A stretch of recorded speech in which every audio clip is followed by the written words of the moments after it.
Hello student, मैं संजय चौहान, भूगोल का अध्यापक। हम क्लास 10 का लेसन नंबर 8 जल संसाधन के बारे में अध्ययन कर रहे हैं। हमने बच्चों पिछले वीडियो के अंदर जल संसाधन के बारे में जानकारी प्राप्त की और साथ में हमने बहुउद्देशीय नदी घाटी परियोजना है उनके बारे में पढ़ा। और उसमें हमने देखा कि भारत में केंद्र सरकार और राज्य सरकार द्वारा संचालित बहुउद्देशीय नदी घाटी परियोजनाएं कौन कौन सी हैं। और बच्चों हमने देखा कि नदी घाटी परियोजनाओं के अनुसार हमने दो महत्वपूर्ण परियोजनाओं के बारे में अध्ययन भी किया, जिसमें पहली परियोजना थी भाखड़ा नागल परियोजना, जो सतलज नदी के ऊपर बनी हुई है। आपने देखा कि भाखड़ा नागल परियोजना की शुरुआत 1948 में हुई और पूर्ण रूप से विकसित 1963 में हुआ। और ये जो बांध है वह स्वतंत्रता से के समय भारत द्वारा विकसित किया गया सबसे ऊंचा बांधों में से एक है।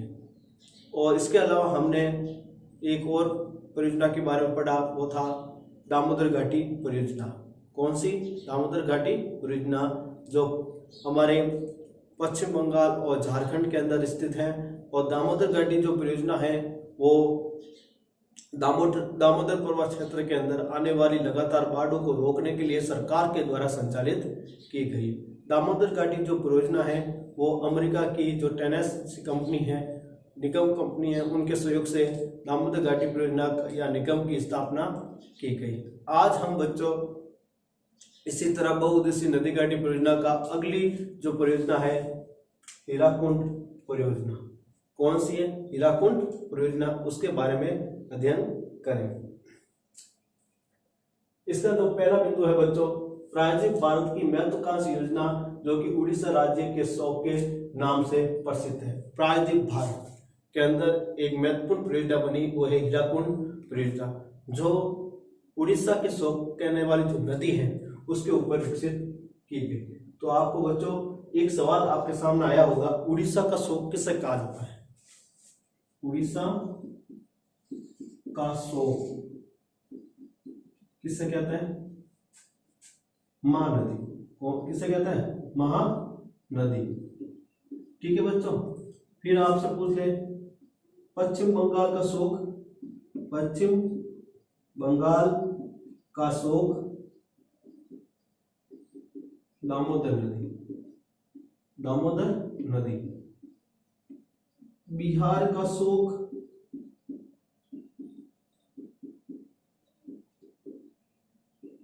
कोसी नदी। कौन सी है? कोसी नदी। तो आपने देखा कि जो महानदी है उसके ऊपर जो बांध बनाया हुआ है वो कौन सा है? हीराकुंड बांध। ठीक है बच्चों। और एक शब्द आया है आपके सामने, प्रायद्वीप। क्या शब्द आया? प्रायद्वीप। आप बताइए प्रायद्वीप क्या है? देखो बच्चों, प्रायद्वीप की परिभाषा पूछते हैं तो सीधा सा लिखना है, ऐसा भूभाग जो तीन ओर से जल से घिरा हो, उसे क्या कहते हैं? प्रायद्वीप। और यदि द्वीप पूछ ले तो ऐसा भूभाग जो चारों ओर से जल से घिरा हो। ठीक है बच्चों। यदि आपसे पूछ ले उपमहाद्वीप, तो सीधी सी परिभाषा है, महाद्वीपों की तरह अपनी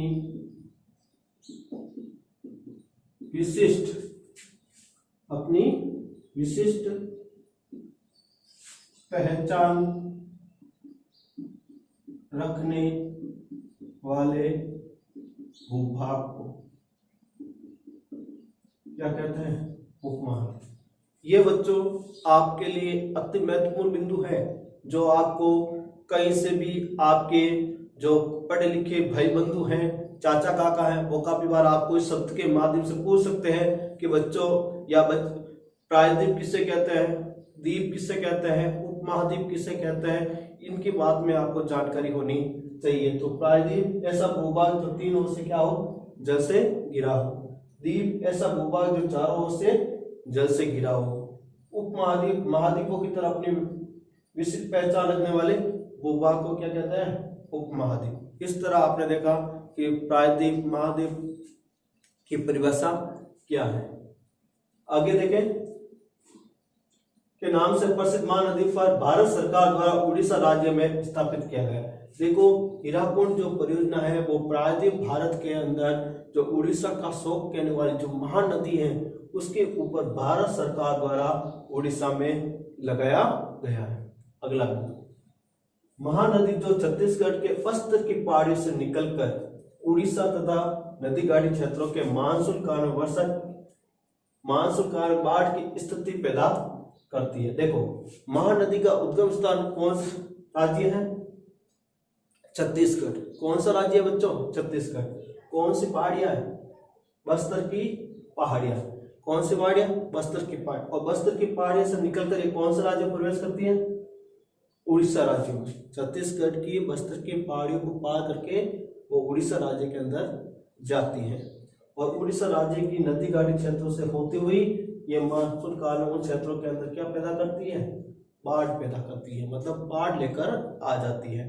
अब आपसे पूछा जाए मानसून क्या है, तो मानसून शब्द की उत्पत्ति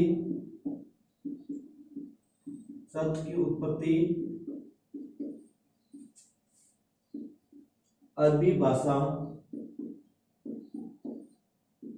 के शब्द मौसम से हुई है, मौसम से हुई है, जिसका अर्थ ऋतु परिवर्तन होता है, ऋतु परिवर्तन होता है। तो बच्चों आपसे मानसून की परिभाषा पूछे, मानसून शब्द की उत्पत्ति अरबी भाषा के शब्द मौसम से हुई, जिसका अर्थ होता है ऋतु परिवर्तन। क्या होता है, ऋतु। मतलब मानसून का अर्थ यह है कि ऋतु का परिवर्तन होना।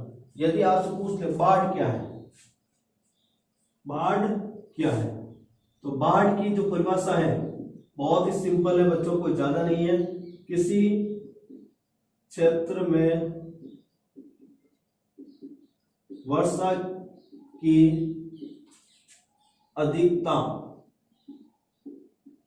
के कारण जल का भराव क्या कहलाता है, बाढ़। वापस रिपीट करता हूं, किसी क्षेत्र में वर्षा की अधिकता के कारण जल का भराव क्या कहलाता है, बाढ़। और जब वर्षा ऋतु में महानदी के बस्तर की पहाड़ियों में ज्यादा बारिश होती है तो महानदी उड़ीसा और नदी घाटी क्षेत्रों में बहती हुई इन क्षेत्रों के अंदर क्या लेकर आ जाती है, बाढ़ लेकर आ जाती है। शेष समय में सूखे और अकाल की स्थिति पैदा है, और शेष मानसून के अलावा जो शेष समय होता है उसमें किसकी स्थिति पैदा करती है, सूखे और अकाल की। ठीक है बच्चों, अब पूछ ले सूखा क्या है, सूखा क्या है। तो सूखा क्या है, उसकी सिंपल सी परिभाषा है बच्चों, सूखा वर्षा तथा आर्द्रता की कमी के कारण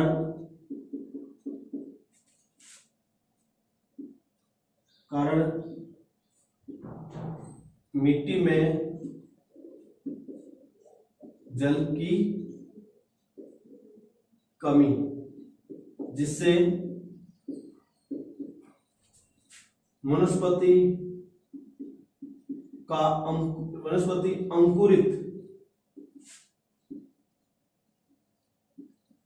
अंकुरित नहीं होती है, उसी को क्या कहते हैं अपन, सूखा। क्या कहते हैं, सूखा। वर्षा और आर्द्रता की कमी के कारण मिट्टी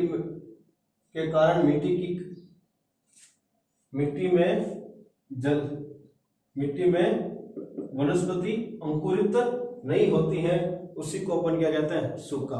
अकाल क्या है? तो अकाल सीधी सी बात है, जल और अनाज और चारे की कमी के कारण जो घटनाएं घटित होती है उसे क्या कहते हैं, अकाल।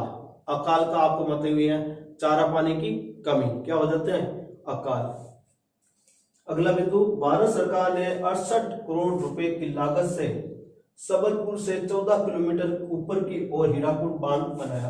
अब बताओ, सबसे महत्वपूर्ण बात है कि हीराकुंड बांध को निर्माण करने में कितने की लागत आई? तो बच्चों 68 करोड़ रुपए की।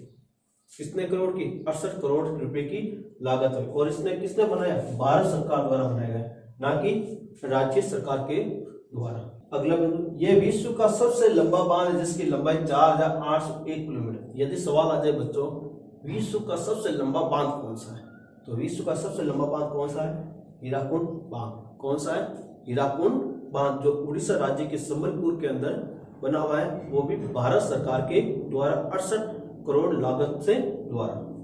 अगला बिंदु, इस बांध में 810 करोड़ घन मीटर जल संचित होता है। और इस बांध के अंदर पानी कितना इकट्ठा होता है? 810 करोड़ घन मीटर। 810 करोड़ घन मीटर पानी इसके अंदर संचित होता है।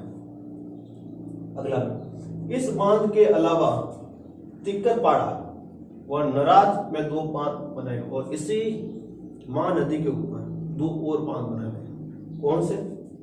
तिक्करपाड़ा और नराज। कौन सा? तिक्करपाड़ा और नराज, 2 महत्वपूर्ण और बांध बने हुए हैं। अगला, इस योजना को 2 चरणों में पूरा किया है। कितने चरण में? 2 चरण में। अब पहला चरण के जिसमें प्रथम चरण में उड़ीसा के सबलपुर जिले में हीराकुंड बांध बनाया, और प्रथम चरण में कौन सा? हीराकुंड बांध बनाया गया है। कौन सा बांध? हीराकुंड बांध। कहां पर? उड़ीसा राज्य में। किस जगह पर? सबलपुर के अंदर। और दाहिनी और बोरगढ़ नहर और बाईं और सेशन और सबलपुर नहर प्रणाली को विकसित किया। देखो, प्रथम चरण के अंदर हीराकुंड बांध बनाया गया और नहरों का विकास किया गया। पहले दाहिनी नहर की ओर जो बोरगढ़ और बाईं ओर की जो नहर है वो सेशन और सबलपुर नहर है। दूसरे चरण में 4 विद्युत ग्रहों का निर्माण किया गया और दूसरे चरण में 4 विद्युत ग्रह है वो हीराकुंड बांध पर बनाए गए। इस तरह बच्चों आपने देखा नदी घाटी परियोजना का जो हीराकुंड परियोजना है, जो उड़ीसा राज्य की एक महत्वपूर्ण नदी घाटी परियोजना है, जो उड़ीसा राज्य के विकास के अंदर महत्वपूर्ण योगदान दे रही है। आपने देखा कि ये उड़ीसा राज्य की जो अंदर ये पहले शोक के रूप में जानी जाने वाली जो ये नदी, महानदी, जो वहां पर आपदा लाते थी, आसपास के नुकसान करते थे, आज उनके विकास में क्या दे रही है? योगदान दे रही। क्योंकि इस बांध के माध्यम से कुछ नहरें निकाली गई, जिससे उड़ीसा राज्य के आसपास के जो क्षेत्र हैं, जैसे सबलपुर के आसपास के जो क्षेत्र हैं उड़ीसा राज्य के, उनको क्या मिलने लगा? पानी मिलने लगा, पेयजल के रूप में, सिंचाई के रूप में, और बहुत सारे उद्योगों भी स्थापित होने लग गए। और बच्चों आपने देखा कि इस बांध के कारण यहाँ पर जल विद्युत उत्पादन होने लगी, जिससे औद्योगिक सेक्टर में के अंदर विकास तेजी से होने लगा। अब हम दूसरा जो नदी घाटी परियोजना को लेते हैं वो है चंबल नदी परियोजना। कौन सी है? चंबल नदी घाटी परियोजना। चंबल नदी राजस्थान की एक महत्वपूर्ण बहुउद्देशीय परियोजनाओं में से एक है, क्योंकि चंबल नदी राजस्थान के 6 जिलों से गुजरती है और राजस्थान के विकास में भी महत्वपूर्ण योगदान देती है। आज हम बच्चों चंबल नदी परियोजना के बारे में पढ़ते हैं, तो उसमें पहले याद रखना है जो चंबल नदी का जो उद्गम स्थान है वो कहाँ पर है? मध्य प्रदेश के अंदर जानापाव की पहाड़ी। आपको याद रखना है यहाँ पर मध्य प्रदेश है, मध्य प्रदेश के अंदर एक पर्वत श्रृंखला है। कौन सी? विंध्याचल पर्वत श्रृंखला। कौन सी है? विंध्याचल पर्वत श्रृंखला। ठीक है बच्चों, विंध्याचल पर्वत श्रृंखला के अंदर पहाड़ी है जानापाव की पहाड़ी। कौन सी पहाड़ी है? जानापाव की पहाड़ी मऊ जिले के अंदर वासरियां निकलती हैं और राजस्थान के अंदर प्रवेश करती है। राजस्थान के अंदर क्या करती है, प्रवेश करती है। और राजस्थान में प्रवेश करने से पहले मध्य प्रदेश के अंदर जो 84 गढ़ क्षेत्र है वहां पर एक बांध बनाया गया प्रथम चरण के अंदर। कौन से चरण के अंदर? प्रथम चरण के अंदर। उसका नाम है गांधी सागर बांध। कौन सा बांध है? गांधी सागर बांध। आपसे पूछ ले बच्चों, चंबल नदी के ऊपर सबसे बड़ा बांध कौन सा है? तो चंबल नदी के ऊपर सबसे बड़ा बांध गांधी सागर बांध है। कौन सा है? गांधी सागर बांध है, जो चंबल नदी का सबसे बड़ा बांधों में से एक है। फिर ये चित्तौड़गढ़ से राजस्थान में प्रवेश करती है। कहां से प्रवेश करती है राजस्थान में? चित्तौड़गढ़ के अंदर कौन से स्थान? बेसरोडगढ़ प्रवेश करती है। और चित्तौड़गढ़ के अंदर ही एक जलप्रपात है, उसका नाम है चूलिया। कौन सा? चूलिया जलप्रपात। ठीक है। और फिर चित्तौड़गढ़ के अंदर एक बांध का निर्माण करते हैं द्वितीय चरण के अंदर, उसका नाम है राणा प्रताप सागर बांध। ठीक है। तो राजस्थान के अंदर जब ये चित्तौड़गढ़ में प्रवेश करती है तो उसके ऊपर भी एक बांध बना हुआ है चित्तौड़गढ़ के अंदर, राणा प्रताप सागर बांध। अब आपसे पूछ ले, राजस्थान का सबसे बड़ा बांध राणा प्रताप सागर बांध है, जो चंबल नदी के ऊपर स्थित है। किसके ऊपर है? चंबल नदी के ऊपर स्थित है।